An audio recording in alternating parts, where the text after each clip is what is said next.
घरगुती गॅस सिलेंडरच्या दरामध्ये 60 रुपयांची वाढ, तर नवे दर आजपासूनच लागू होणार. हॉटेल उद्योगांचा एलपीजी गॅस पुरवठा बंद, फक्त घरगुती वापरासाठी मिळणार गॅस सिलेंडर. आखाती युद्धामुळे केंद्र सरकारचा मोठा निर्णय.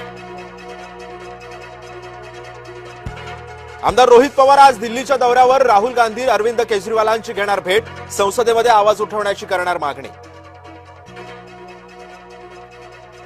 शरद पवारांपेक्षा पार्थ पवारांची मालमत्ता अधिक. शरद पवारांकडे 60 कोटी 71 लाख रुपयांची मालमत्ता, तर पार्थ पवारांकडे 88 कोटी 33 लाख रुपयांची मालमत्ता. राज्यसभा निवडणूक उमेदवारीसाठी जोडलेल्या प्रतिज्ञापत्रातून माहिती. शिखर बँक आर्थिक गैरव्यवहार प्रकरणी रोहित पवारांच्या दोषमुक्तीसाठी विशेष न्यायालयामध्ये अर्ज.